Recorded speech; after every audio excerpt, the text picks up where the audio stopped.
Al-Kisah. Alam semesta terdiri dari 3 kosmologi dunia, yaitu dunia atas yang merupakan kerajaan langit, dan dunia bawah yang merupakan kerajaan bawah laut. Sementara di dunia tengah, yaitu dunia yang berisi daratan yang terhampar di muka bumi. Kerajaan Patoto merupakan penguasa langit, sekaligus sebagai penentu dari nasib alam semesta. Raja mengadakan rapat agung di Istana Langit. Dewa-dewi dunia bawah laut pun ikut diundang oleh sang raja untuk terlibat dalam musyawarah, membahas siapakah sekiranya yang pantas untuk mendapatkan kehormatan menjadi penguasa pertama di dunia tengah. Setelah diskusinya cukup panjang, akhirnya Raja Langit memutuskan bahwa Batara Guru yang akan diutus. Maka diturunkanlah Batara Guru untuk pertama kalinya ke dunia, tepatnya di daerah Lulu di utara Teluk Boni. Setelah beberapa lama menetap di bumi, hidup tanpa pasangan rupanya membuat Batara Guru bersedih. Raja Langit yang tahu akan hal ini, kemudian menjodohkan Batara Guru dengan Dewi Bawah Laut yang bernama Wemilik Timo. Selang beberapa waktu, keduanya dianugerahi lagi seorang anak laki-laki yang diberi nama Batara Latu. Sementara itu, di negeri lain, tepatnya di daerah Tompotika, hiduplah sepasang dewa dan dewi yang juga ikut menyusul ditugaskan turun dari negeri langit untuk menetap di bumi. Mereka bernama Laurung Persik dan istrinya Wepada Wulan. Mereka mempunyai 2 anak perempuan, yaitu Weadelu dan Wedatus Ngeng. Pada suatu waktu, pasangan ini mengadakan upacara ritual kedua putrinya. Diundangnyalah dewa dan dewi dari negeri seberang. Akan tetapi setelah begitu lamanya menunggu, tidak ada satupun tamunya yang datang. Akhirnya, Laurung Persing pun marah. Dia buang semua hidangan acara yang sudah dipersiapkan. Dengan perasaan amat kesal, dilemparnya semua hidangan ke dalam laut. Tindakan ini membuat Raja Langit pun murka dan mengambil nyawa suami istri itu pada waktu bersamaan. Sejak saat itu, putri kembar Weadelu dan Wedatus Ngeng, mereka menjadi anak yatim piatu. Sepeninggal dari orang tuanya, kedua putri ini dibesarkan oleh sang bibi yang merupakan pengasuh sedari mereka kecil. Pangeran Batara Latu yang kini telah tumbuh dewasa dan menjadi sebagai pelaut ulung yang sangat disegani. Tetapi tidak ada satupun gadis menjadi pendamping hidupnya, terutama di negeri Luwu yang memiliki daerah sederajat dengannya. Karena hal ini, Raja Langit pun kemudian memerintahkan Batara Latu berlayar ke Tompotika. Berangkatlah Batara Lutu dalam pelayaran.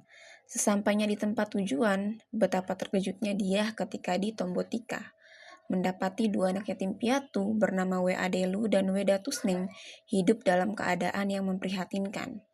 Bibi yang diharapkan bisa merawat serta menjaga dengan baik, ternyata justru merampas harta warisan dan memperlakukan kedua putri ini dengan kejam. Mengetahui hal ini, Batara Laktu pun marah, lalu dihukumlah si bibi yang jahat, dan seluruh harta warisan dikembalikan kepada kedua putri tersebut. Seiring waktu mereka bersama, Batara Laktu pun rupanya jatuh hati kepada putri Wedatusneng. Karena sama-sama anak dewa-dewi, maka darahnya sederajat, maka menikahlah mereka dengan pesta meriah yang berlangsung selama berhari-hari. Setelah 10 bulan, Wedatusneng akhirnya pun hamil dan melahirkan anak kembar emas. Mengetahui kabar yang sangat menggembirakan ini, datanglah Raja Batara Guru untuk memberi restu dan memberi nama kepada kedua cucunya. Untuk anak perempuan diberilah nama Waten Riabe, sedangkan untuk anak laki-laki diberi nama Saweri Gading. Rupanya, sewaktu melihat 2 bayi kembar emas ini, Batara Guru dapat bayangan kejadian di masa depan, di mana suatu saat 2 bersaudara itu akan saling jatuh cinta. Batara Latu yang takut ramalan ini benar-benar akan terjadi, kemudian membesarkan kedua anaknya secara terpisah. Jadi dengan berat hati, Putri Watendriabe sejak bayi harus dibesarkan jauh dari eksistensi lingkungan istana. Singkat cerita, 20 tahun telah berlalu. Pangeran Saweri Gading telah tumbuh menjadi seorang pemuda yang gagah rupawan. Begitupun dengan Putri Watendriabe yang tumbuh menjadi gadis cantik dan jelita. dan mereka sudah saatnya pula bagi mereka untuk mencari pasangan hidup. Pangeran Sawargading pun pergi ke Ternate untuk menjalankan tugas, dan ia pun melakukannya dengan cepat. Lalu berlayarlah ia pulang menuju ke kerajaan. Sesampainya di tujuan, betapa terkejutnya dia sewaktu memasuki gerbang istana, mendapati seorang gadis yang cantik dan jelita sedang berjalan di sekitar halaman istana. Jantungnya seketika berdebar dengan kencang.